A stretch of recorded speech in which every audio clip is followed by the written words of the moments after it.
estarmos aqui nessa reunião da UFRJ. A Tânia está em sala, nós combinamos que ela vai fazer a apresentação primeiramente, porque eu vou linkar com o assunto que está aqui na Pró-Reitoria de Gestão com Pessoas. A Tânia tem uma apresentação antes da minha. Eu acho que ela está com algum problema no microfone. Se vocês aguardarem. Tânia, deixa eu orientar um pouco. Tem um íconezinho do fone aqui no meio, na parte inferior. Você está vendo? Você tem que clicar nele para desativar o áudio e reativar. Enquanto não fizer isso, o microfone não vai entrar. Tânia, eu não sei se Tânia está me ouvindo. Ah, ela já conseguiu. Já vi que... Bom, agora é só abrir o microfone, Tânia, que nós vamos conseguir te ouvir. Olá, boa tarde a todos e todas. Obrigada, professora Denise. Desculpe meu atraso, estava lá numa reunião do Conselho Curador e a reitora em exercício falou, por favor, mais 3 minutos. Eu acabei ficando lá para participar da votação. Eu não ouvi o que vocês estavam falando.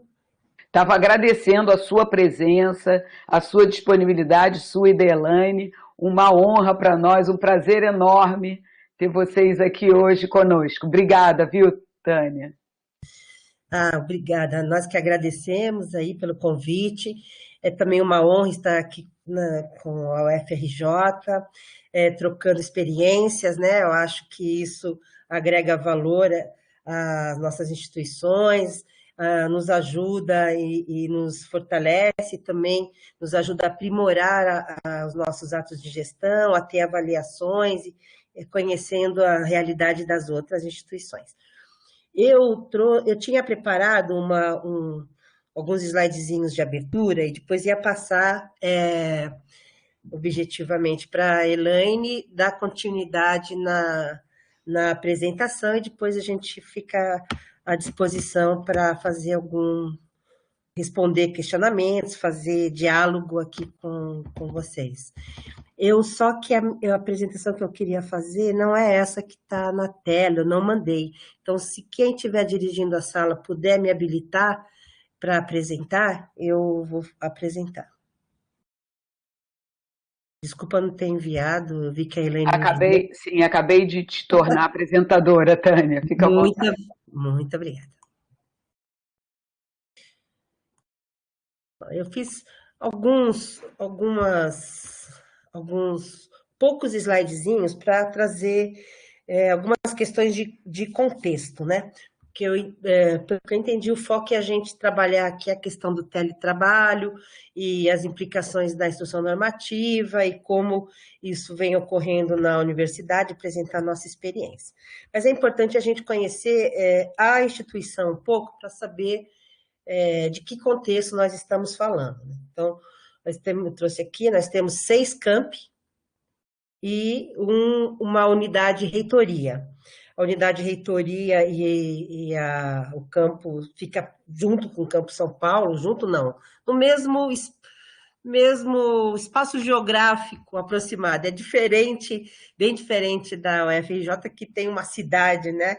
Mas ali nós estamos espalhados no bairro, né? Chamamos aquilo de bairro universitário, mas na verdade os imóveis não são concentrados, não é uma área exclusiva da universidade, pelo contrário, né? Temos um certo espalhamento um trecho grande do bairro de Vila Clementino, aqui em São Paulo, e a reitoria fica de um lado de uma avenida que corta esse bairro, e as unidades de medicina e enfermagem, fonoaudiologia, biomedicina e tecnologias ficam do outro lado dessa avenida. Então, esse Campo São Paulo tem 2 escolas, é dividido em 2 escolas, e esses cursos que eu falei estão contidos aí nessas escolas. Aí nós temos um campus em São José dos Campos, que fica a mais de 80 quilômetros da capital, é um centro de tecnologia, ali funciona o nosso Instituto de Ciência e Tecnologia, o ICT. Ele foi construído dentro a unidade principal, porque nós temos uma outra unidade no centro da cidade, mas a unidade principal desse campus está dentro do Parque Tecnológico da cidade de São José dos Campos, ali junto, próximo ao ITA, ao Unesp, oportunidades de interação, principalmente em pesquisas, voltadas para as áreas de engenharia espacial, matemática e as áreas mais de exatas mesmo. O nosso campus de Diadema, que é um município aqui da Grande São Paulo, que trabalha com as áreas de ciências farmacêuticas, exatas e da terra, e com a área de ciências biológicas. Nós temos lá apenas um instituto, mas dividido nessas duas grandes áreas. O campus da Baixada Santista, que fica no município de Santos, também a mais de 80 quilômetros. Nesse é uma unidade voltada para a área da saúde e para a área do mar. Nós temos lá 2 institutos, um pouco diferente da estrutura da UFRJ, que eu acho que funciona mais com centros também, né? Mas a gente trabalha, por isso que queria mostrar um pouquinho do que é, para a gente formar aí a lógica do nosso trabalho. Campus Guarulhos, que é um outro município que fica numa posição contrária aqui na Grande São Paulo também, mais para a região norte de São Paulo, já saindo em direção ao Rio de Janeiro.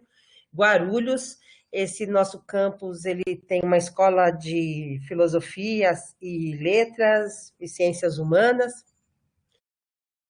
O campus de Osasco, que também é um município da Grande São Paulo, para a região oeste, e que, então, ali nós temos as áreas de economia, ciências políticas, administração, ciências atuariais, cursos voltados mais para ciências sociais aplicadas. E a nossa sede, nossa reitoria, que, como eu disse, fica aqui próximo à unidade de São Paulo, ao nosso hospital universitário, e que funciona, então, as estruturas de todas as pró-reitorias e superintendências da universidade. Somos bem menor que vocês, bastante, né? Mas temos aqui, então, alguns dados que eu achei relevante trazer: 13.700 alunos de graduação, 3.400 aproximados de pós-graduação, né? De mestrado, perdão, mais 1.900 de doutorado, 1.080 residentes médicos, mais quase 400 residentes multiprofissionais, fora os cursos de extensão, especialização, o movimento todo, e os dados aqui de pessoal, que é importante para o nosso contexto, né? Então, nós temos 8.193 servidores ativos e 3.200 servidores aposentados e pensionistas. Uma área total territorial de 1.221.000 metros quadrados e construída de 272.000 metros quadrados. A gente vai chegar no teletrabalho, mas antes disso, temos aí essa situação que vivemos hoje, né? Que foi também um test drive, né, digamos assim, do que seria o teletrabalho.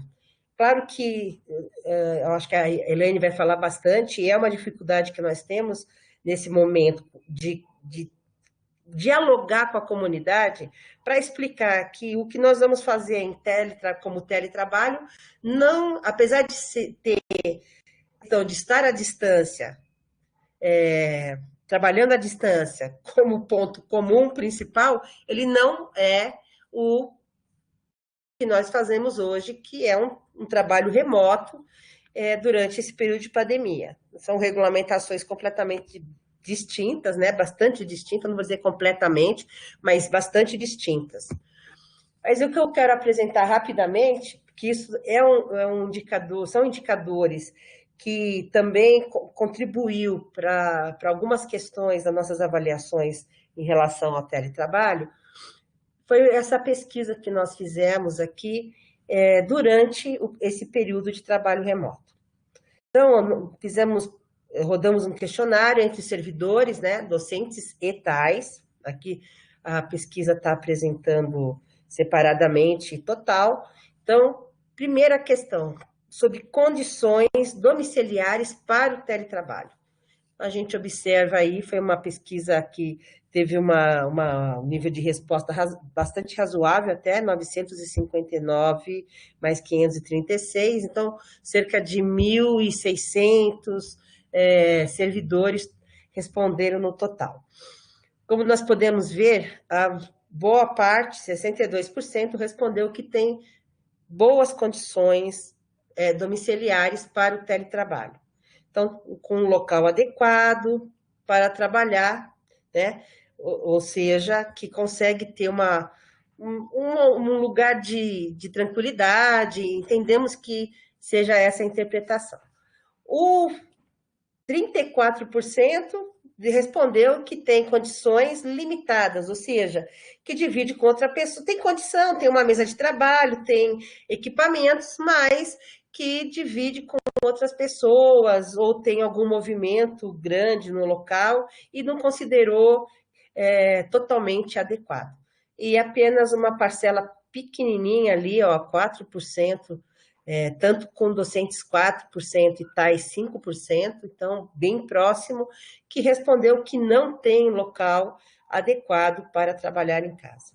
Outra questão que nós colocamos foi essa dificuldade, que é uma coisa recorrente, inclusive nós vamos falar por todo o processo que nós fizemos na Unifesp, inclusive com audiências públicas sobre a questão do teletrabalho, e recorrentemente a gente escuta essas perguntas e comentários a respeito disso, né? A dificuldade de conciliar o trabalho com as atividades domésticas. Então, a gente está em casa, todo mundo está em casa, está tendo essa experiência, que a gente, às vezes, é interrompido por um parente, por alguém que chega, por uma encomenda, pelo interfone do porteiro, e assim por diante. Então, a gente tem uma dificuldade de trabalhar, às vezes, com atividades domésticas. Aqui a gente já tem um resultado um pouquinho diferente, né? Então, bem espalhado, digamos assim, né? Quando tem dificuldade, nunca, 18% dos homens dizem que não tem. Aqui nós fizemos também essa divisão, né? Homens e mulheres. 10% das mulheres responderam que não tem dificuldade em conciliar o trabalho com as atividades domésticas. Então, a dificuldade maior, que já era esperado, está aqui com as mulheres, mas muitos também não declararam. Uma vez por semana, 2 vezes por semana, 3 a 4 vezes por semana. Então, a frequência com que tem essa dificuldade, como nós podemos ver aqui, 46,7% das mulheres responderam que tem dificuldade em conciliar o trabalho remoto com as atividades domésticas mais de 4 vezes por semana. E 20% dos homens. Daqui é uma questão que, na hora da implantação do teletrabalho, tem que ser levada em consideração, com certeza. Aqui a questão da renda é muito específica para esse Covid, né, não guarda uma relação objetiva com o teletrabalho. Aqui outro índice, por isso também, outro indicador, né, por isso que eu quis trazer um pouquinho desses dados, porque é uma preocupação também grande com a questão do teletrabalho. A saúde mental, apesar do contexto da pandemia, a gente, lógico, tem uma outra situação no entorno, além de estar trabalhando em casa, tem as preocupações com a pandemia, mas quando nós observamos aqui, as pessoas que já tinham algum problema de saúde mental, né? Aqui a percepção de piora. Mas quando a gente vê as pessoas que não possuíam nenhuma doença pré-existente, observamos que quase cerca de 90% das pessoas responderam que não teve impacto em sua saúde mental a questão de estar trabalhando à distância. Já nos que já tinham, tem uma percepção equilibrada, né? Metade das pessoas entenderam que piorou a sua saúde mental e metade que não piorou. Mas esse fato aqui dos que não têm nenhuma situação pré-existente, a maior parte deles não identificou alguma situação de vir a ter uma dificuldade aí com a saúde mental por conta desse trabalho. Eu acho que isso aqui já é o último, mas aqui uma situação que nós levantamos especificamente com os docentes, né? Então, aqui em relação às condições para lecionar remotamente. A maior parte diz que é limitado, né? Tem espaço para trabalhar, mas divide com outros, tem filhos fazendo atividades escolares e etc. Pouquíssimos responderam que tem condições bem ruins e uma parte razoável, 40%, que tem boas condições. Já no que diz respeito à preparação para a utilização de ferramentas digitais, a maior parte respondeu que tem uma preparação parcial, né? Sendo poucos também, 18%, que não tem nenhuma preparação para a utilização das ferramentas digitais. Aqui já é um dado de alunos, eu acho que também não guarda uma relação direta com o teletrabalho, mas só por curiosidade, já que acabei colocando aqui, trazendo para esse slide. A maior parte tem banda larga em casa, algumas têm, uma parte tem banda larga, mas com capacidade baixa.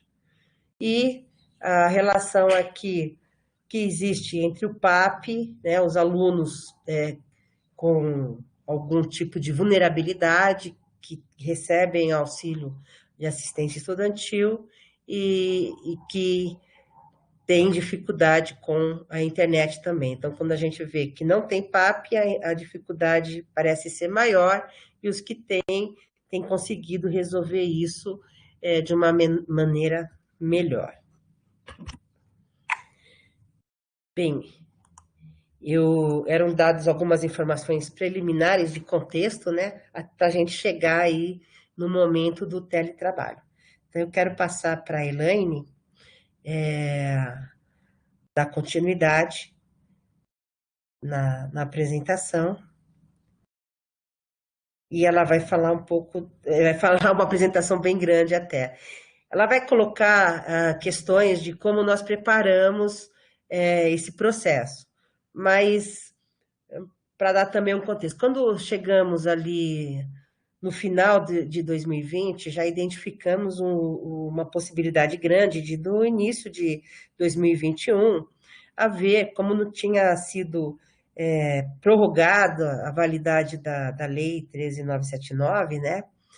Uma possibilidade grande de que houvesse uma indicação do governo federal de que não seria mais possível realizar atividades remotas por conta da pandemia. Então, naquele momento, nós já fizemos uma aceleração, entendemos que era importante acelerar, acho que foi na metade do ano passado, mais ou menos agosto, eu já estou ficando sem noção nem de que ano eu estou, por causa dessa situação que a gente está aqui, mas... e aí começamos a acelerar o processo e, bom, pensamos numa portaria, criando um grupo de trabalho, vai ser apresentado a lógica desse grupo de trabalho seria ter uma representação que desse conta da instituição, ou seja, que conseguisse ao mesmo tempo representar técnicos de diversas áreas, administrativas, áreas acadêmicas, áreas de laboratório, de assistência, técnicos que representassem também os campos, as entidades estão representadas tanto pela comissão de carreira, quanto pelo sindicato, se não me engano, sim, o sindicato também, e que também representasse a gestão, ou seja, tivesse o outro lado, que a gente conseguisse ter uma visão de quem fosse gerenciar esse trabalho, esse modelo todo, né? Então, nós criamos uma comissão que buscou representar todos os segmentos e os interesses da instituição, e tivemos, então, início a esse trabalho da comissão, que a Elaine vai apresentar para a gente. Obrigada. Obrigada, Tânia. Boa tarde a todos e todas. Mais uma vez, eu agradeço o convite de estar aqui compartilhando das nossas experiências, professora Denise, Maria de Fátima e todos os servidores e servidoras da UFRJ. Então, a experiência da universidade, a Tânia já trouxe alguns dados, né, do que nós estamos aqui, desses slides. Então, contextualizando que nós já fazemos esse trabalho desde o ano passado, e com a chegada da IN 65, nós aqui fomos aprimorando as nossas apresentações até para a nossa comunidade. Obrigada. Então, como a Tânia trouxe nos primeiros slides, houve o marco circunstancial, que é a pandemia, que se estabelece. Então, houve uma ação da reitoria da Unifesp à época, efetivada pelo Comitê Permanente de Enfrentamento ao Coronavírus, CPEC. As ações, à época, propostas pela Pró-Pessoas, na verdade, não foi só uma atividade da Pró-Pessoas, e aqui é necessário relatar a Pró-Reitoria de Administração e todas as pró-reitorias da Universidade, da Unifesp, a reitoria. Nós tivemos aqui que trabalhar com esse novo contexto. Então, as premissas foi o novo e inesperado contexto do distanciamento físico, a implementação imediata do trabalho remoto durante o período de pandemia. E aqui é importante também relatar que, à época, nós ainda não tínhamos os nossos processos na Pró-Reitoria de Gestão com Pessoas, mais especificamente, todos no formato digital, e com uma ação da Pró-Reitoria de Administração, que nós temos aqui, e temos referenciado isso, o ganho desse processo para a nossa universidade. Hoje nós temos os processos 100% digital, e o que facilitou, à época, todo esse, nós estabelecermos as nossas rotinas de trabalho. Então, tivemos as ações de estruturar a dinâmica do trabalho remoto, fizemos ações de cartilhas específicas para os nossos servidores, para a comunidade universitária, em especial os servidores docentes e tais, cuidados e medidas preventivas, observamos os impactos financeiros nos olerites, porque à época estava vigente a Instrução Normativa 27 e 28, que foram revogadas pela 109, as férias dos servidores, e ali a gente tinha um contexto de que não poderia haver, né, aquelas regras, aquelas instruções normativas traziam orientações de que as férias não poderiam ser reprogramadas. Tivemos as questões relacionadas ao registro de ponto, viagens nacionais e internacionais dos nossos servidores e servidoras, e daqueles que tiveram todo uma adequação na sua vida diária, digamos assim. Os dados que a Tânia nos traz, a ação foi feita à época, então foi um levantamento das necessidades, foi realizado entre julho e agosto, do total de servidores da nossa universidade. Quando ela apresenta o quadro de servidores, ali está referenciando também residentes e estagiários, e aqui, nesse contexto, focamos nos servidores, dos docentes e tais. São 5.550 servidores, 31%, 1.717 aqui docentes, 3.833 tais.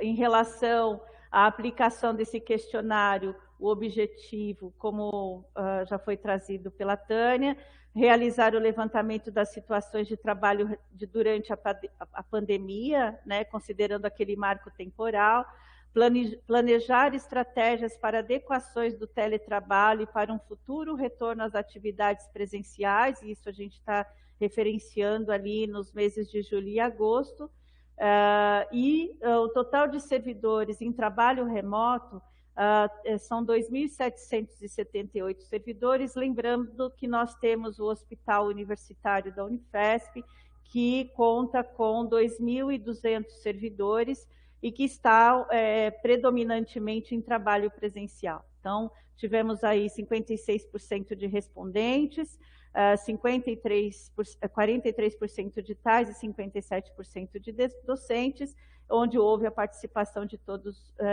os campi.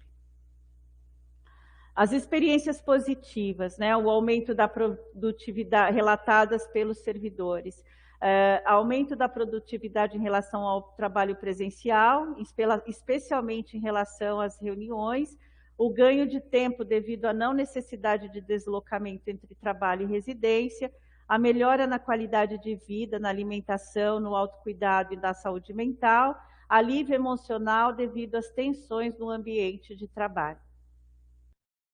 As experiências negativas relatadas pelos nossos servidores e servidoras foi a falta de preparo e treinamento para a execução das atividades, porque à época nós não tínhamos esta preparação para um trabalho remoto, né, imposto pela essa situação pandêmica, falta de condições para realizar o trabalho em casa, em alguns casos, cobrança de produtividade e presença semelhante ao cenário livre de pandemia, gastos com aquisição de materiais de escritório, sobrecarga de trabalho e acúmulo de funções.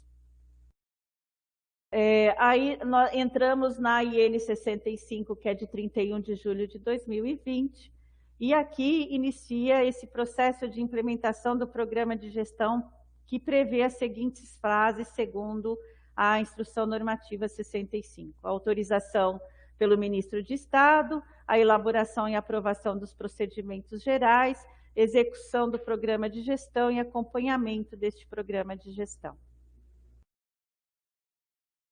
As premissas básicas do teletrabalho, a implementação do programa de gestão que ocorre em função da conveniência e do interesse do serviço, não se constituindo o direito do participante. O programa de gestão abrangerá as atividades cujas características permitam a mensuração da produtividade e dos resultados das respectivas unidades e do desempenho do participante em suas entregas. Então, atividades elegíveis, né, estão divididas em 2 escopos, e atividades não elegíveis.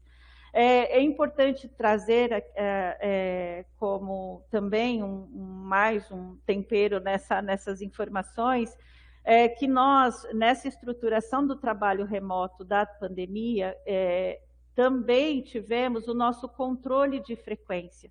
E nós pensamos nisso à época, em razão das próprias questões, embora estivéssemos ali vivenciando um contexto pandêmico, de futuras auditorias dos nossos órgãos de controle. Então, o trabalho remoto na Unifesp, ele traz já uma premissa de relatórios que os servidores padronizados, feitos via SEI, com a análise das respectivas chefias imediatas dos servidores, em que eles confirmam essa entrega do trabalho, e ali nós conseguimos fazer este controle de frequência dos nossos servidores e servidoras. Os objetivos: estimular o desenvolvimento do trabalho criativo, da inovação e da cultura do governo digital, atração e manutenção de novos talentos, contribuir com a redução do custo no poder público, melhoria da qualidade de vida para o servidor e promover a cultura orientada a resultados, né? Essas são as premissas da instrução normativa. A implementação que contemple esse sistema informatizado com tabela de atividades a serem desenvolvidas, um plano de trabalho, o acompanhamento do cumprimento das metas, o registro das alterações no plano de trabalho, a avaliação quantitativa das entregas, designação dos executores e avaliadores das entregas acordadas e envio semanal de informações ao órgão central do CIPEC. Então, e aí, complementando a apresentação da Tânia, o ano passado, por meio da Portaria Reitoria 3091 de 2020, de 16 de outubro, a Reitoria estabelece a Comissão de Estudos para implantação do teletrabalho na Unifesp, cuja composição é pró-reitora de gestão de pessoas, pró-reitora de administração, diretor acadêmico do campus Baixada Santista, diretor acadêmico do campus Diadema, diretora administrativa do campus São Paulo, diretora administrativa do campus Guarulhos e representante TAI do campus São José dos Campos, representante TAI do campus Osasco, representante da CIS-PCC TAI e um representante do Cinti Unifesp. Os diretores acadêmicos vêm nesta função de representar também os servidores docentes. E são convidados permanentes dessa comissão a Superintendência de Tecnologia da Informação, as chefias e coordenações de divisão de gestão com pessoas dos campi e do hospital universitário. Elaine, só para queria fazer um comentário aqui nesse ponto. Nós temos uma estrutura na Unifesp que eu vou chamar assim de semi-descentralizada, né? Então, cada unidade tem toda a sua própria estrutura administrativa, que é praticamente um espelho do que nós temos na reitoria. Então, por isso, quando a gente fala assim, diretor administrativo, chefes de recursos humanos, eles são agentes dessas áreas que atuam no campus e estão lá subordinadas às estruturas dos campi. Como a gente pôde observar, a Elaine colocou ali o nome dos campi, a ideia era ter em cada um dos representantes, ele representa tanto a sua categoria, quanto também o campus onde ele está lotado. Então, ele é responsável por ali naquela unidade fazer o diálogo e trazer as sugestões e verificar as questões que forem necessárias durante o processo que nós estamos conduzindo. Obrigada, Elaine, desculpa. Imagina, é sempre importante essa complementação, Tânia.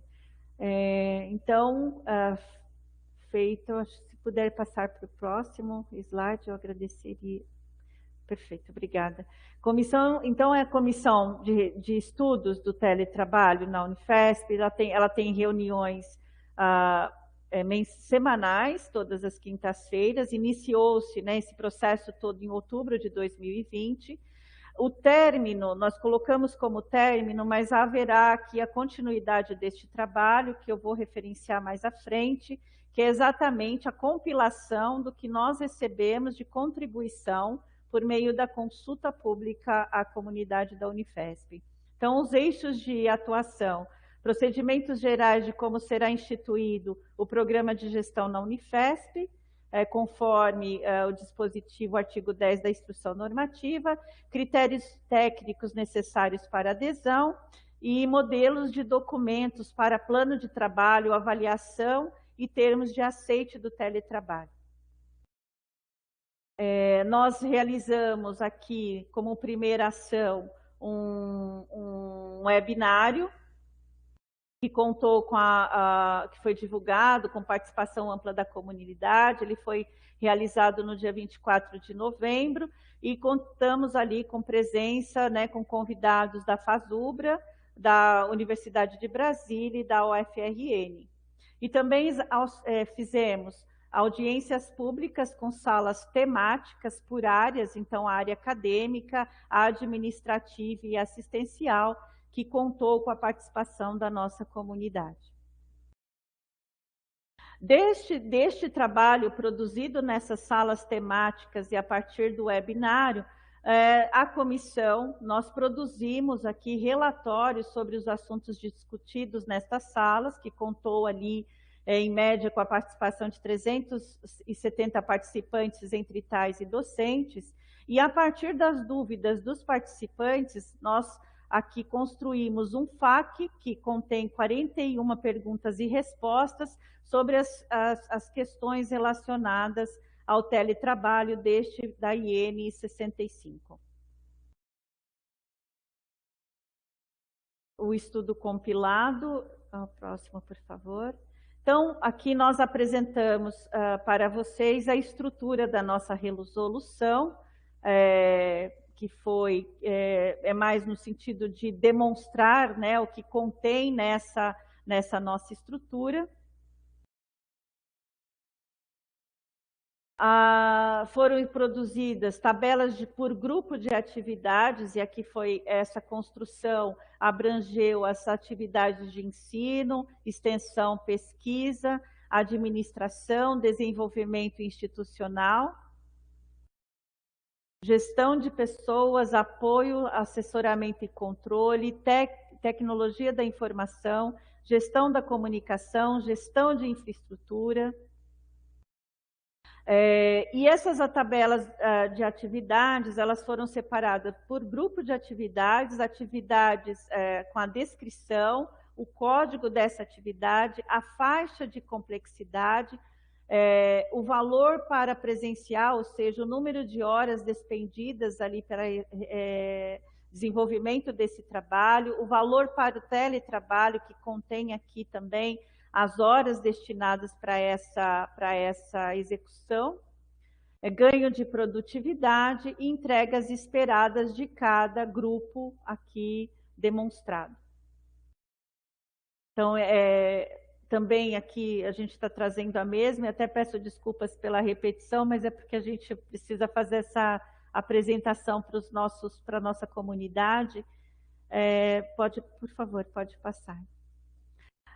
Nós trouxemos também, como anexo à nossa minuta, a tabela de parâmetros de complexidade. Então, os parâmetros adotados para a definição da faixa de complexidade, conhecimento técnico necessário, habilidade redacional ou de análise quantitativa, habilidade interpessoal para trabalho em equipe ou necessidade de concentração para trabalho individual. E aí nós temos as faixas do nível 1 ao 10, de baixo, médio, alto, muito alto, em relação às atividades desenvolvidas.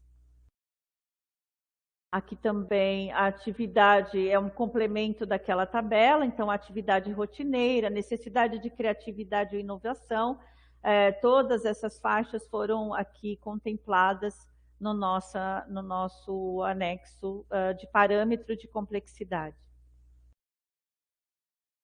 Os limites estabelecidos, o percentual mínimo de participantes, o máximo, tempo mínimo de desempenho das atividades, percentual mínimo de produtividade, produtividade adicional, percentual máximo, antecedência mínima de convocação para comparecimento pessoal do participante à unidade, a comissão, né, denominada CETRA, ela estabeleceu um prazo aqui de 24 horas para uma convocação.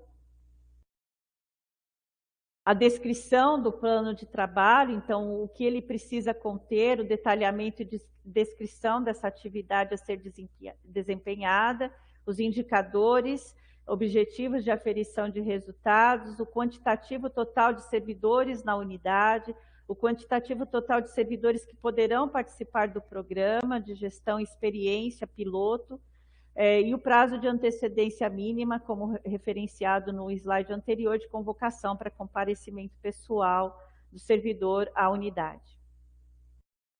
E aqui é só uma demonstração dos nossos termos de ciência e responsabilidade. No termo de ciência e responsabilidade, nós trouxemos algumas questões a serem abrangidas por esse instrumento. Aí nós destacamos aqui duas, tão importantes quanto as outras, mas em razão da própria normativa que está vigente, que é a questão do dispor de recursos tecnológicos de comunicação, observadas as condições ambientais e ergonômicas necessárias à execução das tarefas em programa de gestão, e observar, durante a execução das tarefas em programa de gestão, as disposições constantes da Lei Geral de Proteção de Dados, e no que couber as orientações da Portaria 15.543 do Ministério da Economia, que divulga o Manual de Conduta do Agente Público Civil do Poder Executivo Federal. A encarregada de dados da nossa universidade é a pró-reitora adjunta de administração, a Georgia Mansur, e em obediência, né, em observância, obediência, mas observância a esse dispositivo, nós já prevemos aqui no nosso termo de ciência e responsabilidade, né, na proposta. Nós trouxemos aqui como o sistema que a nossa Superintendência de Tecnologia da Informação está aqui, nós estamos fazendo testes, né, até com a própria comissão. Ele é um programa que vai ficar gerenciado, ele é um programa da SUSEP, salvo engano, me perdoem aqui se eu estiver equivocada, mas é SUSEP, e ele vai ser gerenciado pela Pró-Reitoria de Gestão com Pessoas, e nós aqui vamos trabalhar com a comunidade, com as instâncias, porque há níveis de subdelegação neste sistema. Eu não trouxe ele todas as telas, mas mais para que todos aqui tenham conhecimento que esse é um software liberado pelo governo federal. Os nossos próximos passos, né? Depois da construção, o debate nas instâncias deliberativas da nossa universidade. Nós colocamos em consulta pública o programa de gestão, teletrabalho no âmbito da universidade, ela ficou disponível na plataforma Mais Brasil. A consulta ficou aberta do dia 7/6 a 16/7. Nós tivemos aqui a consulta pública para implantação, contou com a contribuição de mais de 200 contribuições da comunidade da Unifesp, além daquelas que recebemos aqui pela unidade da ProPessoas, dos colegiados de TAI, diretores, dentre outras áreas dos nossos campi. O próximo passo que nós aqui já pretendemos submeter às nossas instâncias em setembro e outubro deste ano. Então, agora, a partir da coleta, da sistematização das informações, as contribuições serão submetidas, apreciadas pela comissão do teletrabalho. Posteriormente, após fazermos esse compilamento, será submetido para o nosso Conselho de Gestão com Pessoas, para apreciação e deliberação. Depois será submetido, o próximo passo, à Procuradoria Federal junto à Unifesp para análise jurídica, para que, por fim, seja submetido ao nosso Conselho Universitário para apreciação e deliberação final. São essas o nosso trabalho. Ficamos aqui à disposição e agradeço aqui pela oportunidade de compartilhamento da nossa experiência. Obrigada, Elaine, obrigada a Tânia também. E a gente abre para as perguntas. Ainda não tem nenhuma pergunta no chat, mas as pessoas começam daqui a pouco a fazer. Enquanto as pessoas elaboram uma questão, eu mesma tenho muito interesse no assunto. Pelo que eu entendi, vocês primeiro fizeram todo um levantamento prévio, uma pesquisa para conhecer as características da comunidade, né? Características que têm alguma relação com a questão da implantação do teletrabalho, né? Para que depois vocês pudessem identificar também as atividades que podem, vou usar uma palavra que não existe, mas que a gente na prática chama, né? Atividades que pudessem ser teletrabalhadas, né? Eu queria saber também se vocês fizeram identificação de tipos de perfis de profissionais que podem realizar o teletrabalho, se isso é também uma questão que vocês vão levar em consideração.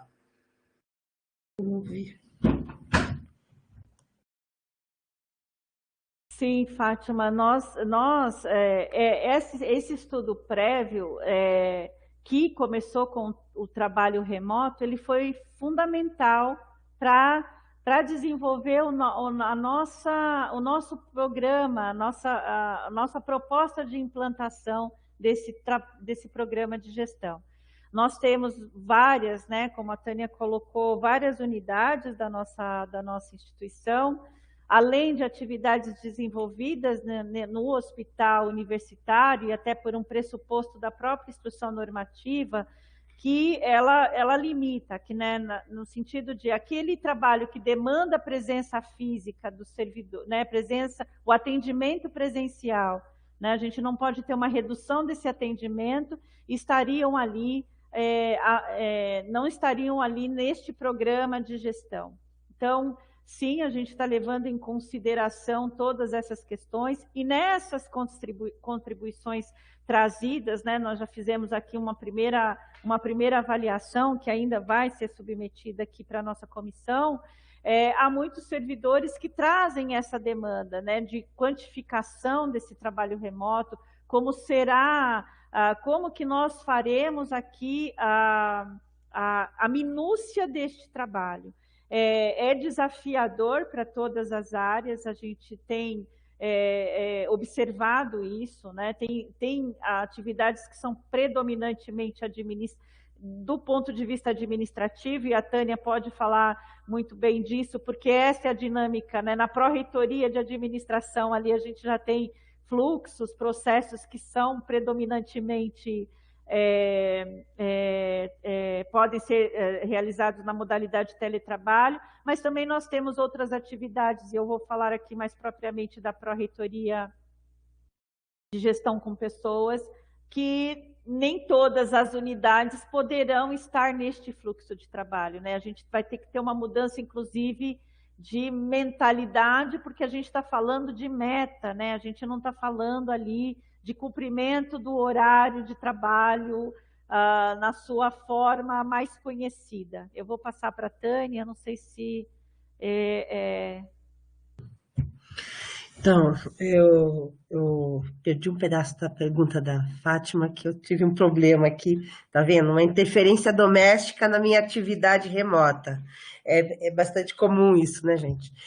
Mas, assim, eu até tinha pensado em fazer um slide aqui, infelizmente, a gente está numa correria aqui, até me desculpo, né?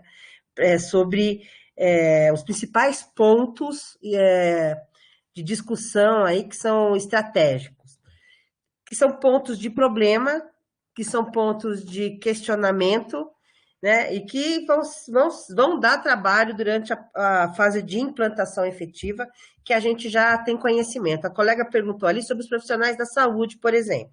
Então, no primeiro momento, quando nós fizemos as audiências públicas, nós tivemos um cuidado que nós já separamos os encontros por tipologia de trabalho, digamos assim, porque a gente já compreendia que tem características que nós já mapeamos muito específicas. Então, quem trabalha na área da saúde, nós tínhamos colocado que são pessoas que efetivamente vão ter que fazer um trabalho presencial, porque ela tem que fazer tem que lidar com o paciente ali.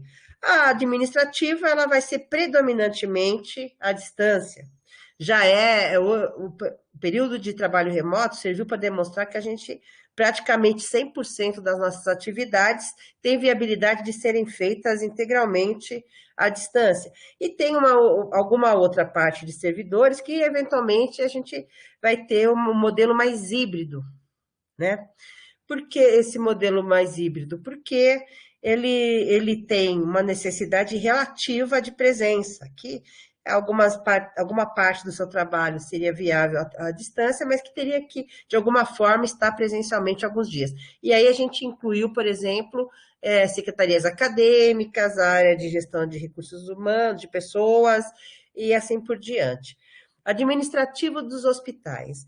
Aí, no nosso entendimento inicial era que, eu vou chegar no hospital, que a hospital teria que ser 100% presencial. Mas o cara trabalha numa atividade essencialmente administrativa. Então, aí, quando o documento foi para consulta, a gente já começou a ver, mesmo na audiência pública, alguns questionamentos que foram mudando um pouco, talvez, o entendimento do perfil. Mas, como disse a Elaine, isso vai necessitar de uma mudança de mentalidade, inclusive dos gestores, porque o gestor tem a gente tem uma parte dos gestores que tem facilidade em lidar com isso, em trabalhar com metas, em definir questões, novos parâmetros para execução do trabalho. Só que tem gestores que precisam ver a pessoa ali na sua frente executando. Hoje, no ambiente hospitalar nosso, nós temos essa realidade, digamos assim, de uma dificuldade de que exista uma flexibilização para a atividade administrativa também. Mas compreendemos que, por exemplo, aqui no nosso caso, nós não temos isso no meu hospital principal, né? Eu só tenho um grande hospital universitário que ele tem uma gestão compartilhada com uma entidade da sociedade civil. E tem um outro hospital que é 100% da Unifesp. Então, que atividade desse hospital que provavelmente deve continuar remotamente? A área de licitações e contratos, basicamente licitações, contratos e orçamento, ou seja, atividades administrativas 100%. Inclusive, quando nós trabalhamos no modelo, estamos migrando para um novo modelo aí, de trabalhar em rede. Então, nós temos, eu falei aqui que a gente tinha modelo descentralizado e a gente está tentando trazer uma nova forma de compreender isso, e estamos denominando isso de rede, então ele não é nem centralizado, nem descentralizado, vamos trabalhar em rede, isso vai facilitar que as atividades administrativas puras dos hospitais possam ser realizadas à distância também. Mas alguma parte não é viável. Por exemplo, farmácias, almoxarifados, que são questões que são administrativas, patrimônio e outras áreas que, apesar de administrativas, vão requerer a presença dos servidores. Né? Nós tivemos também a felicidade de que nós já estávamos, quando no início da pandemia, numa fase caminhando para a finalização da implantação completa do SEI. Então, isso também permitiu que, mesmo na pandemia, nós já migrássemos os processos 100% para o modelo digital. Como nós já temos 100% do processo digital, isso também é um fator que a gente identifica que provavelmente vai contribuir para que nós possamos atribuir mais o teletrabalho a uma quantidade maior de servidores, né, mais áreas. Não sei se eu respondi. Tânia, respondeu sim, tem uma pergunta. A Joana, ela quer fazer uma pergunta, e ela vai fazer diretamente a vocês, e depois temos perguntas escritas pela Cláudia no próprio chat. Então, a Joana vai fazer a pergunta.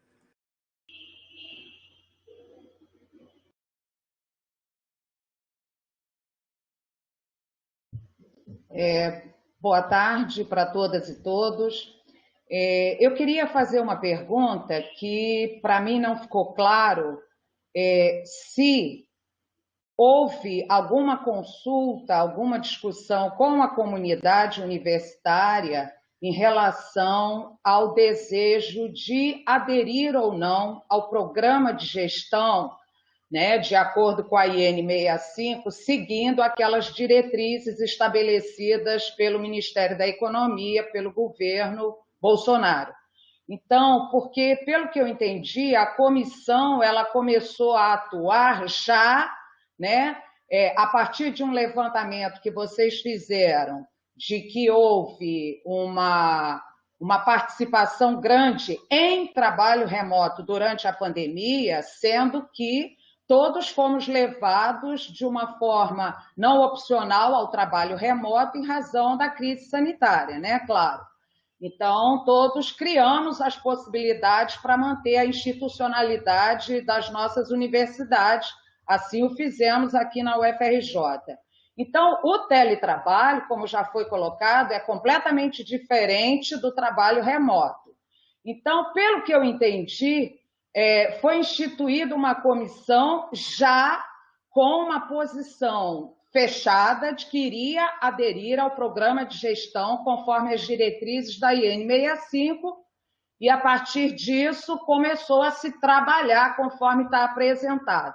Então, eu não fiquei bastante curiosa de saber se a comunidade teve a possibilidade de optar, de escolher porque esse programa de gestão, a gente sabe, todos que leram a IN 65, que tiveram a oportunidade de, né, entender, analisar a IN 65, a gente sabe que ele compromete, assim como ele não atende os diversos fazeres na universidade, ele compromete também o tipo de universidade que a gente deseja, né, o modelo de universidade, que se a gente pensar um trabalho dentro de uma lógica que é a estabelecida pelo programa de gestão da IN 65, uma lógica gerencialista de produtividade, menor custo, prazos e entregas. E também a gente sabe que isso ficaria, esse programa de gestão, ele fica subordinado ao ministro de Estado, que pode alterar, revogar a partir do seu entendimento e necessidade. Então, isso aí interferindo também na autonomia universitária.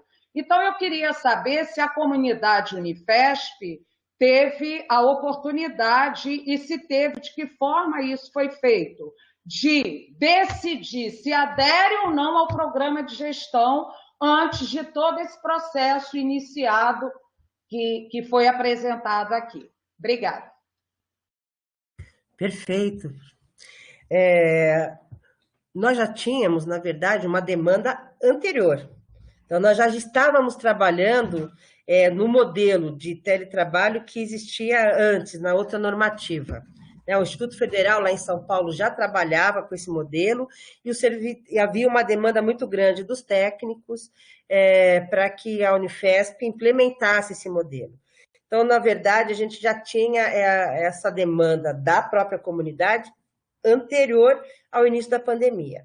Quando, durante a pandemia, foi trazido aí o programa de gestão, por isso que nós trabalhamos, como eu disse aqui, nós fizemos diversos webinários primeiro, trazendo outras universidades que já tinham implementado para apresentar o NB, o FRN, a AGU, outros órgãos que já tinham implementado, para dizer o que era aquilo. Houve um debate grande, trouxemos a FASUBRA participou dessa mesa, né?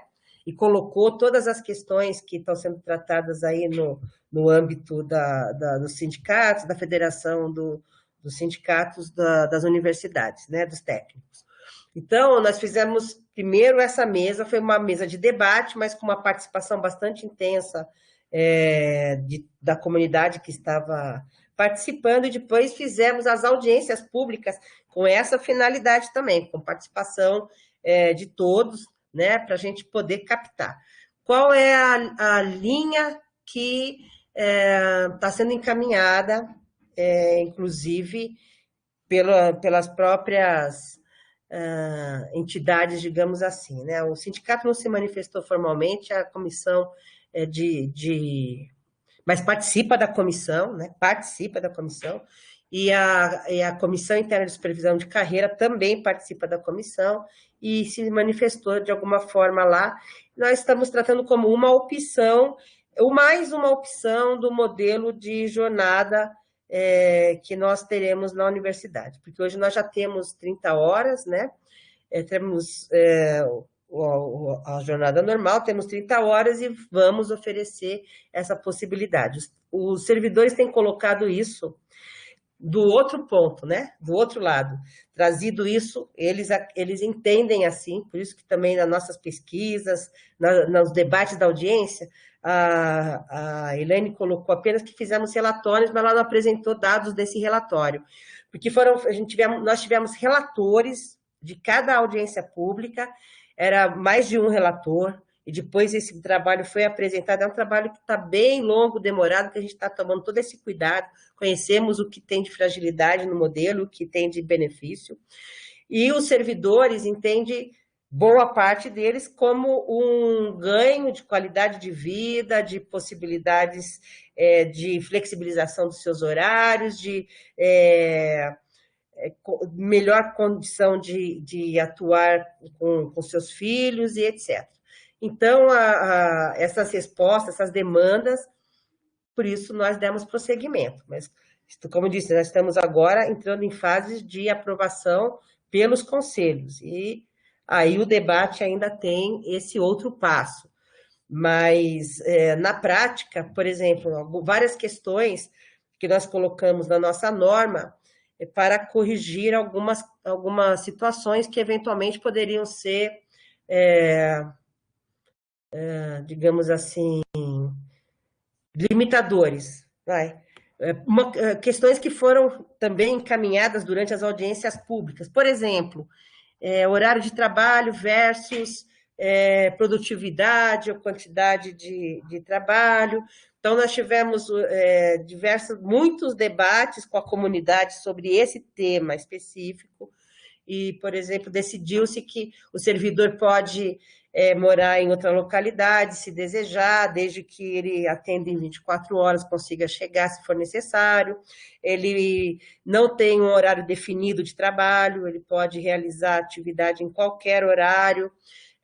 Limitação de horário para atendimento de chefias, então a gente vai estabelecer o horário não é para atividade de trabalho, mas para atendimento de uma reunião, de um telefonema, de uma mensagem, então, que é o outro ponto, né? Porque eu tenho uma liberdade, posso fazer meu trabalho às 10 da noite, depois que meu filho dormiu, mas daí alguém pode me ligar e ficar cobrando alguma coisa. Então, tivemos os dois aspectos considerados na proposta de norma. Então, várias situações que foram a própria comunidade que está construindo, né? Nós buscamos fazer o processo mais participativo possível. Se agora nos conselhos for decidido que não deve aderir, não haverá adesão. Assim, apesar da gente ter já autorização, o ministro concedeu já autorização para todas as universidades, né? Ele publicou acho que foi uma portaria, autorizando todos os órgãos vinculados do MEC a aderirem, que era um pré-requisito da instrução normativa também. Então, nós entendemos que estamos caminhando na direção do que a comunidade da Unifesp deseja. Não aderimos sem antes ter alguma demanda apresentada para a gente. Fátima, eu não sei se eu posso fazer mais uma pergunta agora, o que você acha? Joana, eu acho que a gente podia passar para outros, depois você volta para a sua pergunta, só para a gente ter mais participações. Tá, ok. Tá bom. Obrigada pela resposta. Cláudia, eu não sei se você quer falar ou se eu leio a sua pergunta, o que você acha melhor?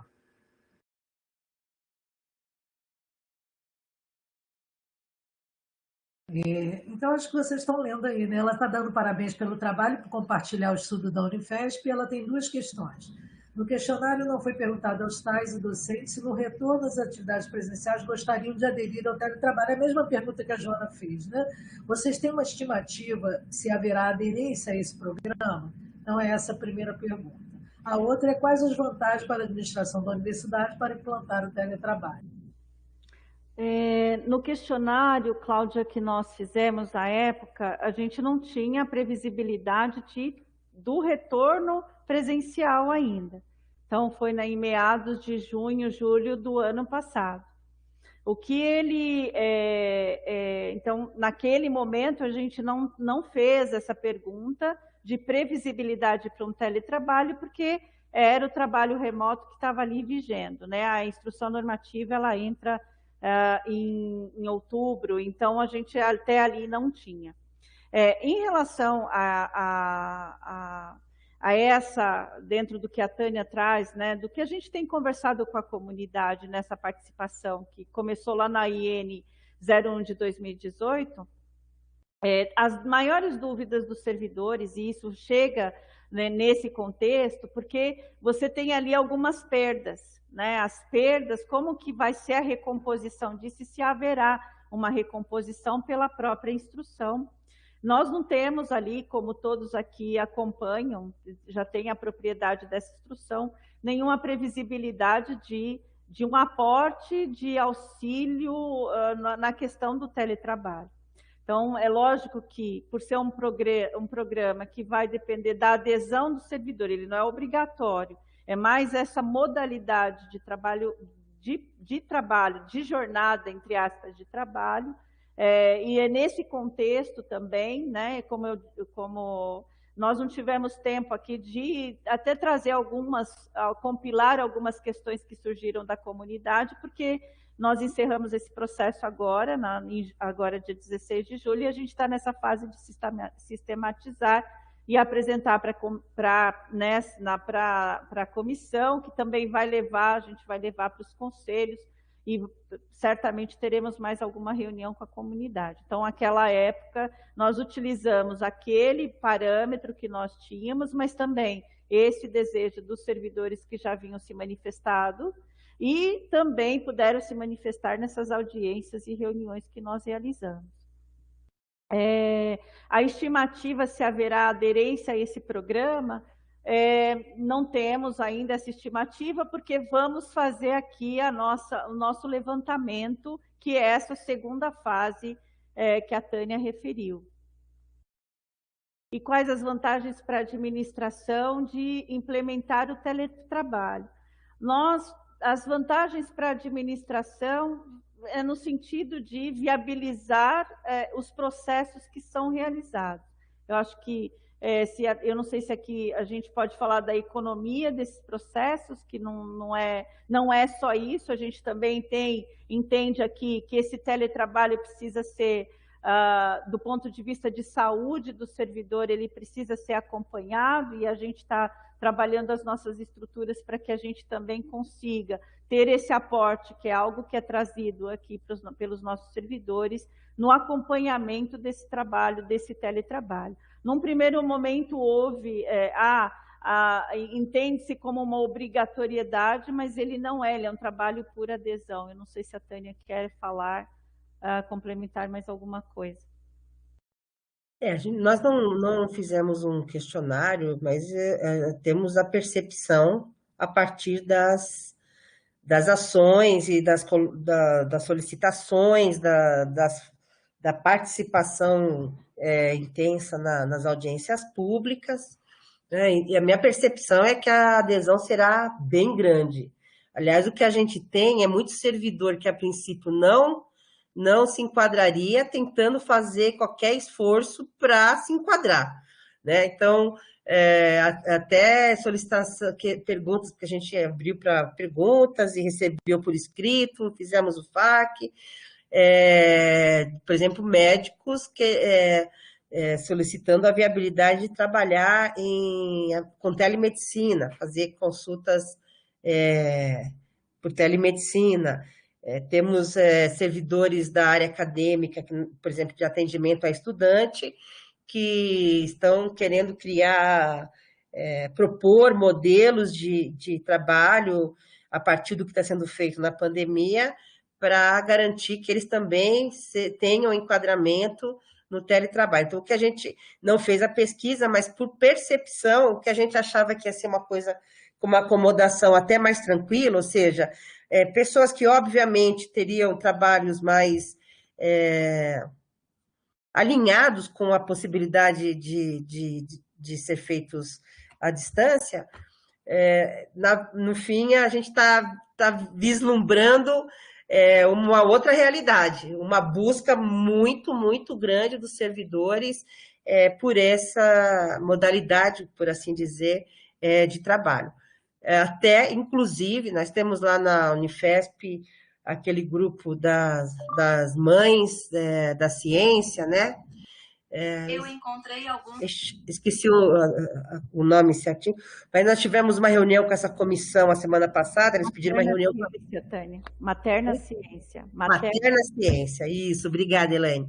Com o grupo da Materna Ciência, e tivemos até uma surpresa, inclusive, de que um dos pontos lá da pauta era uma solicitação de que houvesse nas regras do teletrabalho, desse modelo de gestão, uma priorização, caso fosse necessário ou não fosse possível atender a todos de um determinado setor, que fosse priorizada as mães, mulheres que têm filhos, para serem escolhidos ou terem o direito preferencial a adesão do teletrabalho. Então, a gente não fez a pesquisa específica sobre a adesão, mas a percepção é que vai ser grande aí o movimento para a adesão. Eu só fazendo, porque a pergunta foi a pergunta, desculpa, da Ana Cláudia. Ana Cláudia, ela pergunta de tais e docentes, né?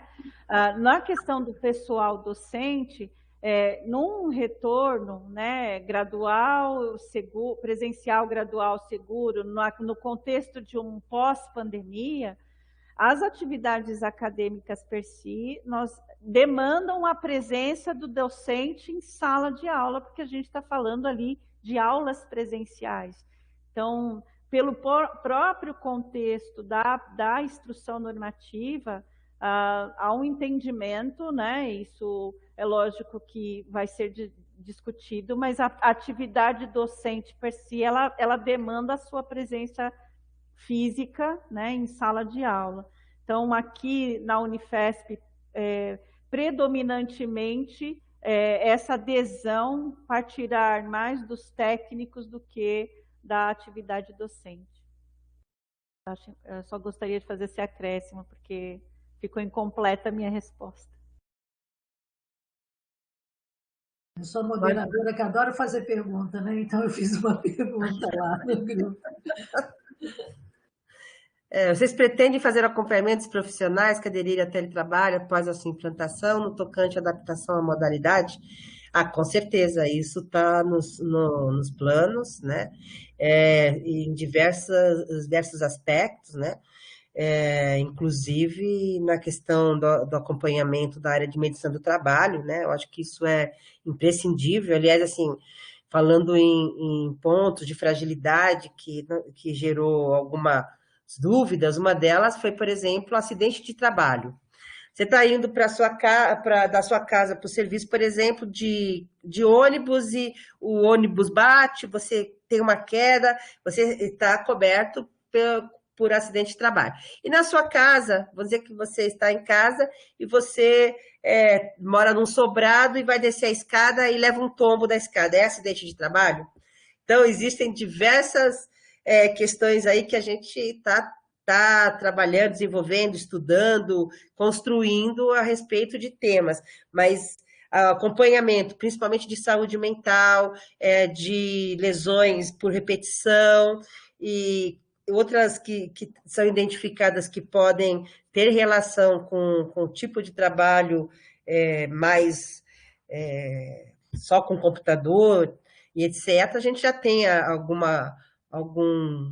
material que consegue diagnosticar algumas questões, é lógico, por conta do trabalho que estamos desenvolvendo no momento. Mas a ideia é ter um acompanhamento para que a gente possa fazer avaliações periódicas também nesse aspecto. E, claro, a avaliação da qualidade do trabalho e qualidade tanto para o servidor quanto para a instituição, é claro, porque nós também temos que avaliar sobre esse ponto de vista. Então, hoje, a experiência que nós temos desse outro modelo que nós estamos trabalhando, ele traz também uma visão, por isso que eu mostrei algumas estatísticas, que foram preocupações que nós fomos tendo e fomos pesquisando para entender como que se daria numa eventual adesão também do programa de gestão, né? Como que são as questões de conforto nos imóveis, quais são as capacidades de infraestrutura e coisas assim, né? Então, isso daí também a gente buscou identificar nessas nossas pesquisas. Eu posso só complementar um pouco? Não vai muito na linha do que a Tânia está nos trazendo, mas o monitoramento, eu diria que ele vai ser constante, ele precisa ser pela própria natureza do trabalho. Em razão até do exemplo, né, dessas questões que a gente tem visto nesse contexto da pandemia, aqui, né, a gente tem o trabalho imposto pela situação e no teletrabalho você tem uma flexibilidade, né? Você pode ter o modelo híbrido, né? O servidor ele não precisa ficar totalmente remoto, ele pode fazer esse revezamento entre presencial, até pensando em espaços que a gente pode aqui aprimorar, mas o monitoramento nós entendemos que de todas as áreas, né, da nossa universidade, daquelas que estão aí vinculadas a esses serviços, certamente haverá esse monitoramento. A Joana pergunta se há uma política efetiva de combate ao assédio moral, já que o servidor perde sua relação coletiva e passa a ter uma relação direta com a chefia imediata. Bom, alguns aspectos que eu preciso colocar. Primeiro, nós temos um programa de integridade na universidade que é bem ativo, né? Bastante. Nós nos esforçamos para implementá-lo com características que permitem aí, então, temos fluxos de atendimento ao servidor, de denúncias e diversas questões aí com proteção e etc. Nós temos esse modelo que eu acho que se aplica tanto para um modelo presencial quanto para a questão do trabalho à distância. Mas nós temos uma forma de trabalho na Unifesp que nós chamamos de câmaras técnicas, né? Que são espaços de governança participativa, não apenas no nível de conselhos superiores, né? Então, a gente tem instâncias que a gente chama de táticas e operacionais, que reúne, congrega ali os técnicos que definem, inclusive, assim, as questões do seu próprio trabalho. Então, por exemplo, a gente tem câmaras que são temáticas, eu tenho lá Câmara de Compras. Então, a gente, como eu disse, a gente, apesar de não ter formalizado como um modelo de rede, ele é mais diluído em rede também. Então, ali ele não tem um espaço que ele vai manter essa comunicação, né, coletiva, porque a gente trabalha em salas de compartilhamento. Então, todas as definições de trabalho, as mudanças de fluxo, as mudanças de manual, por exemplo, migramos para o SEI, foi construído de forma coletiva por todos os servidores, então a gente traz os servidores das áreas diversas, ou tematicamente, ou então numa coisa que a gente chama de câmaras técnicas ampliadas, para produzir esse diálogo e definir. Então, a gente tem já uma perspectiva esse modelo foi implantado na Unifesp, começamos a implantar em 2014, mais ou menos, e bem devagar, né, aos poucos fomos ampliando, e agora, durante esse período de pandemia, nós vimos que é um espaço muito importante, né, inclusive para essa característica que você falou. Claro que a gente não pode garantir 100%, por isso a gente tem fluxos para o servidor também possa fazer as suas denúncias e etc. Mas é impossível você prevenir 100%. Mas a ideia é que continuemos tendo essa capacidade de trabalhar junto, mesmo que virtual, né? Temos algumas salas que às vezes ficam abertas, inclusive, dependendo da demanda, e com servidores como se estivessem numa sala de trabalho mesmo. Mas eu acho que isso vai acabar, inclusive, sendo aprimorado pelos próprios servidores. Eles estão cada vez mais aderindo e requisitando que esses espaços sejam criados. Eu acho que assim, é um contexto, a gente identifica, a gente sabe. Agora eu vou falar uma posição minha, né? Porque eu estou contando o que a Unifesp pensa, o que os comitês, as comissões pensam. A gente tem a visão de que existe um movimento de governo que busca restringir diversas coisas, reforma administrativa, está por aí, eficiência, economia, diminuição da folha de pagamento, tudo, a gente sabe esses riscos todos, realmente existe, mas tem um outro lado que é o mundo do trabalho no mundo mesmo, né? E está migrando para uma outra forma. Então, também a gente precisa fazer um equilíbrio das questões. Nós vamos trabalhar contra questões, com certeza, de migração do ensino para modelos EAD, vamos trabalhar com. Não aderimos a isso, não queremos isso, não aceitamos isso, estamos fazendo esforço para voltar a atividades presenciais, mesmo com toda a dificuldade orçamentária e etc. Mas a gente também tem o outro lado, que é um desejo do próprio trabalhador de ter um modelo mais atualizado das suas atividades. Então, tem muitas técnicas, metodologias aí na administração que a gente vai aplicar, até um pouco inovadora enquanto digital, para que a gente possa atuar com esses servidores. Estamos pensando nisso, né? Tânia, tem uma pergunta da Eliane, que aí eu vou acrescentar algo aí, que ela fala assim, os docentes têm se manifestado eles próprios pelo presencial, não entendi bem. Ou é a universidade que decidiu que a natureza do trabalho docente é presencial? Eu acho que vocês estão falando da jornada de trabalho do técnico administrativo, que ele passa a ser teletrabalhado a partir do momento que se implantar isso, e não o docente na sua relação de ensino, né? Não é o ensino que passa a ser.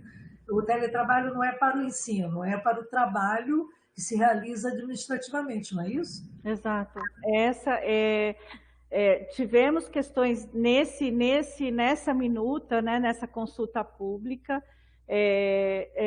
ainda, né, que vamos compilar as informações, mas essa discussão, como nós trouxemos aqui, se o docente, olhando a norma, né, na letra fria da norma, é a atividade de ensino predominantemente aí no trabalho presencial, que demanda a presença física do professor indo em sala. Mas essa discussão envolve também todas as outras instâncias da Unifesp, que trabalham com a questão do pessoal docente, a CPPD, Comissão de Desenvolvimento Docente, as suas respectivas congregações, para trabalhar essa temática. Então, nós estamos olhando aqui no trabalho administrativo dentro da perspectiva desta norma. O trabalho o ensino propriamente dito, na Unifesp possui um único curso de EAD, esse curso de EAD ele já vem sendo desenvolvido nesta forma, mas a atividade na universidade, né, ela é predominante, ela é presencial. Então, todas essas questões, a Unifesp não decidiu pelos docentes, é ao contrário. Se esta for uma das demandas que nós temos, isso vai ser discutido e envolvido as instâncias que tratam das questões relacionadas ao pessoal docente da nossa universidade. A Joana faz uma pergunta aqui, se ao aderir o programa de gestão com as diretrizes estabelecidas pela IEM 65 desse governo, se essa é a única alternativa para construir uma possibilidade de realização do trabalho fora do local habitual de trabalho nas universidades. Bom, a princípio, pela legislação, me parece que é a única alternativa, mas eu não, assim, eu desconheço. Se alguém tiver conhecimento de alguma outra normativa que dê sustentação, a gente pode avaliar também. Eu realmente não conheço. Não sei se a Elaine vai falar alguma coisa. Eu também não conheço. A única, nesse momento, seria temerário a gente dizer até que tem outra legislação ou outra possibilidade. Nós ficamos muito atrelados, né? A gente sempre fala do CIPEC, das normas do CIPEC, então a gente precisaria, o próprio Ministério, o próprio CIPEC precisaria flexibilizar essa norma para a gente poder pensar numa outra possibilidade. Mas eu também acompanho a Tânia, eu entendo que não temos outra neste momento é isso que nós temos. Eu tenho uma curiosidade, porque eu li durante algum tempo, eu acabei de orientar uma monografia de graduação sobre teletrabalho, né? Eu li durante algum tempo que locais, cidades que têm um trânsito muito intenso, há um desejo grande de que o teletrabalho aconteça, e essas modalidades, tendo em vista a dificuldade de deslocamento para o trabalho, né? Eu não sei se vocês perceberam esse sendo um fator de maior adesão das pessoas em São Paulo, cujo trânsito é bem complicado, né? Eu acho que é tão ou pior que o Rio de Janeiro, né? O que isso pode, de alguma forma, impactar no desejo das pessoas de atuarem com esse tipo de modalidade. A outra questão, juntando a essa, é que o que eu tenho lido também, geralmente é o que vocês falaram, não é todos os dias que as pessoas trabalham em casa. Elas têm reuniões periódicas, sistemáticas, onde há encontro entre os profissionais, né, onde eles possam interagir, e parte do período eles trabalham em casa. Então, acho que isso vai depender muito das decisões institucionais, né? E só para finalizar, nós consultamos, a minha aluna foi consultar o CGU, e um dado aí curioso, que após a pandemia dos órgãos federais, 118 aderiram ao teletrabalho após o início da pandemia. Então, acho que essa vivência do trabalho remoto fez com que muitos aproveitassem a oportunidade para utilizar o teletrabalho, né? Então, eu só queria poder comentar isso. Com certeza, Fátima, é um dos fatores mais determinantes é a questão do transporte. É um dos, é claro, mas eu acho que é um dos mais importantes. Hoje, por exemplo, como eu mostrei aqui, nós temos campos em Guarulhos, em Osasco. Boa parte desses servidores moram em São Paulo mesmo. E também temos, acho que, sei lá, eu não vou chutar um número, mas um percentual muito grande de servidores que moram na região da Zona Leste. Para quem não conhece São Paulo, a Zona Leste, ela é quase do tamanho do resto do município, né? Então, a Zona Leste é muito populada e ela é muito distante. Às vezes, para o servidor chegar, e a gente ouve muito nas audiências públicas, ele perde, pelo menos por dia, de 2 a 3 horas no trânsito, em média. Um servidor que mora na Zona Leste, mesmo que ele venha para sair da Zona Leste sem ser de carro, ele vai ter que pegar um trem e um metrô, e depois ainda, ou um ônibus, ou então ele vai caminhar um pouquinho. Então, a gente tem uma realidade em São Paulo, que esse é um fator determinante, por isso que eles falam muito, muito em qualidade de vida, porque isso a gente pode depois aferir, é claro, vamos, na parte do acompanhamento, fazer diversas pesquisas, vamos aproveitar isso como para fazer levantamentos, mas inclusive em relação à saúde mental, porque, sinceramente, quando você fica 2 horas no trânsito para chegar no seu trabalho, é uma coisa extremamente desgastante. Então, o servidor acorda às 5 horas da manhã para conseguir chegar na Unifesp às 8. Daí ele sai da Unifesp às 17, vai chegar na casa dele às 8 da noite. Então, as pessoas não têm condição nem disposição para ter outro tipo de atividade, eles falam, não temos nem vida, né? Então, a gente ouve muito isso e eu considero que vai ser um dos fatores determinantes, sim, na escolha do servidor por essa situação de trabalho, teletrabalho. Aqui a pessoa que vocês agradeceram, Elaine, é a nossa pró-reitora de pessoal, Luzia Araújo, né?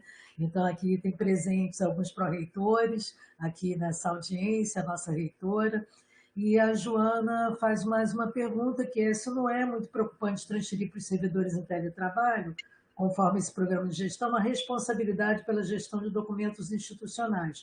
Qualquer vazamento, o servidor responderá por isso.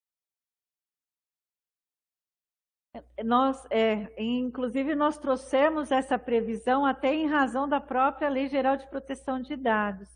Mas é interessante, entendo aqui a preocupação, né, e a consideração da Joana, mas é interessante mesmo nesse período de trabalho remoto da pandemia, né, nesse contexto que estamos vivenciando, nós não tivemos problemas com guarda de documentos, assim, do ponto de vista, como a Tânia coloca, nós temos aqui o nosso comitê de integridade, todas as questões de integridade, pelo menos pelos canais institucionais, nós não nos deparamos com questões de servidores que tenham aqui extraviado ou publicizado esses documentos indevidamente.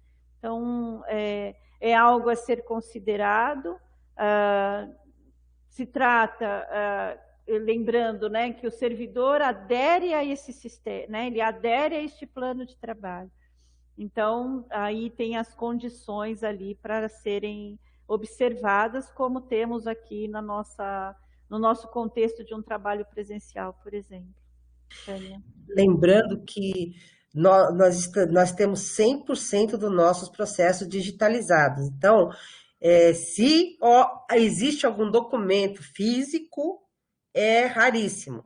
O documento digital, os sistemas, os servidores têm trabalhado com as suas máquinas virtualizadas, né, com acesso remoto, então os seus arquivos estão na sua máquina lá na universidade, e provavelmente a partir da adesão deixa de existir a máquina física, mas ela vai passar a ser 100% virtualizada em nuvem, em servidores virtuais, mas cada um lá com a sua pasta da universidade, dentro do servidor da Unifesp, e trabalhando seus documentos nesse contexto.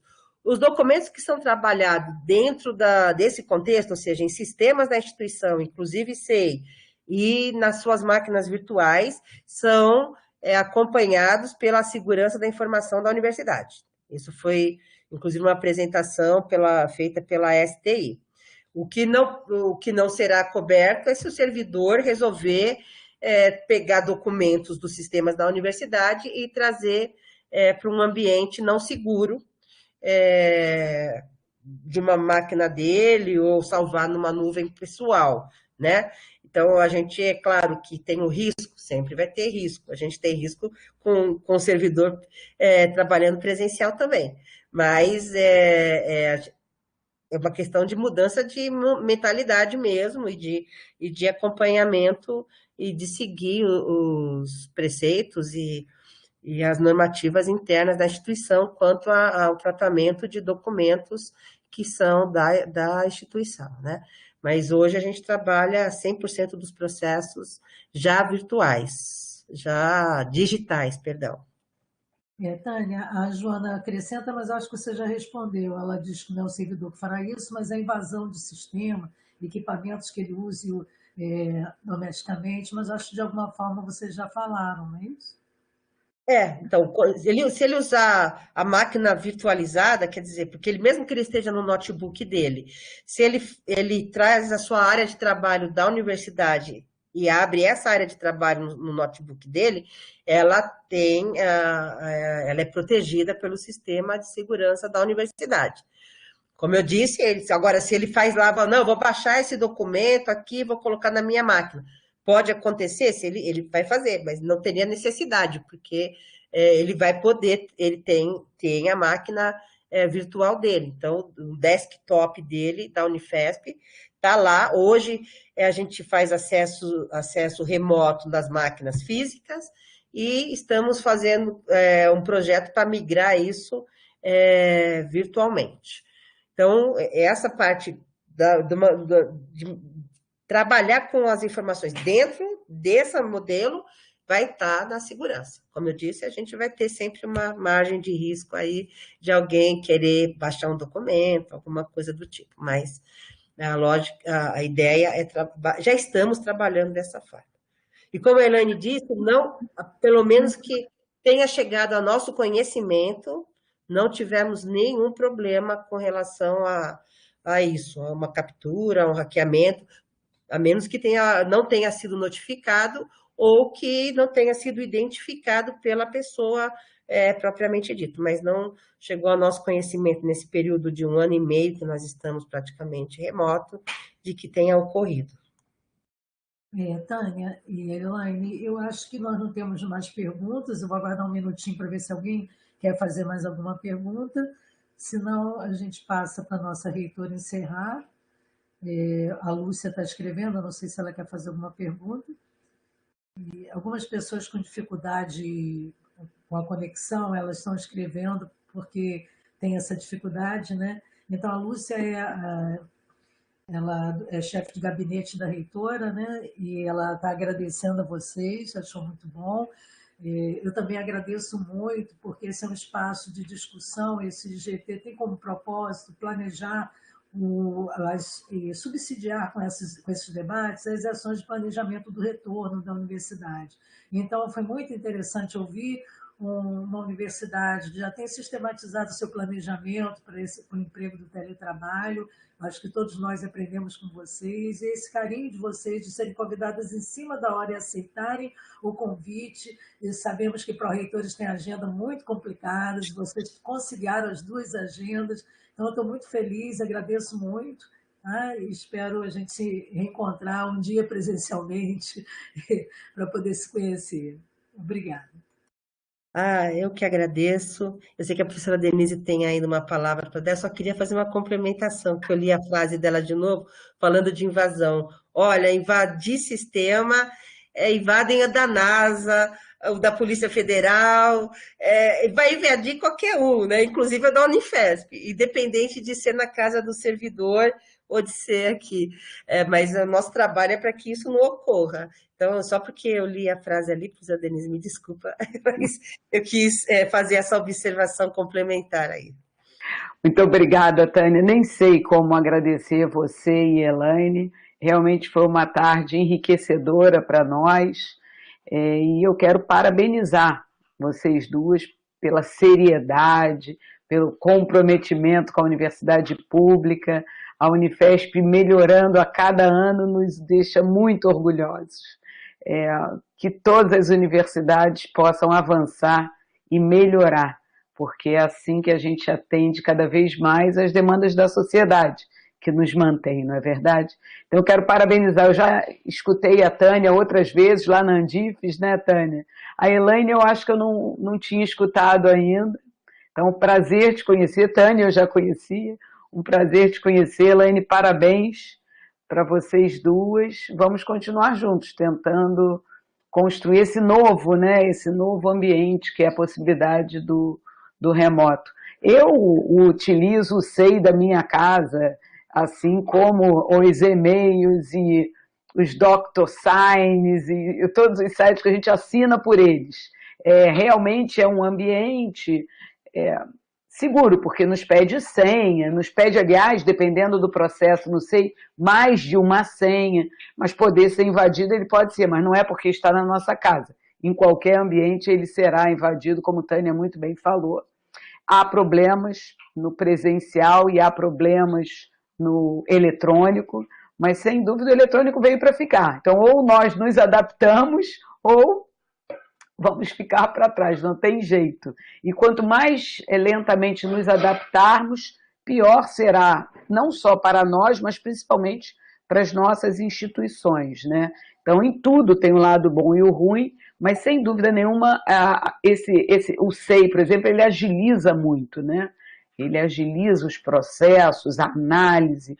Eu sou assim, sem contar que dá mais transparência, né, a todas as atividades, e é melhor o acompanhamento, portanto, tudo que um serviço público deve oferecer. Parabéns, Tânia, parabéns, Elaine, mas a gente vai continuar incomodando vocês, porque nós estamos com essa discussão muito no início aqui na universidade, tá bom? Vocês imaginem que a UFRJ é um pouco maior, então, mas o que não quer dizer que a Unifesp não é muito diversa também. Então, vocês têm talvez a mesma diversidade, só que em tamanho menor. Então, nós vamos, com certeza, nos beneficiarmos do avanço que vocês estão fazendo nessa área. E todas as dúvidas vocês vão passar, né, por isso, na nossa frente. Vocês ainda não regulamentaram internamente, né? Então, pois nós ainda nem discutimos o suficiente. Imaginem que eu acho que a gente é capaz de ainda ter a resolução de vocês para se basear. Só tenho a agradecer. Muito obrigada.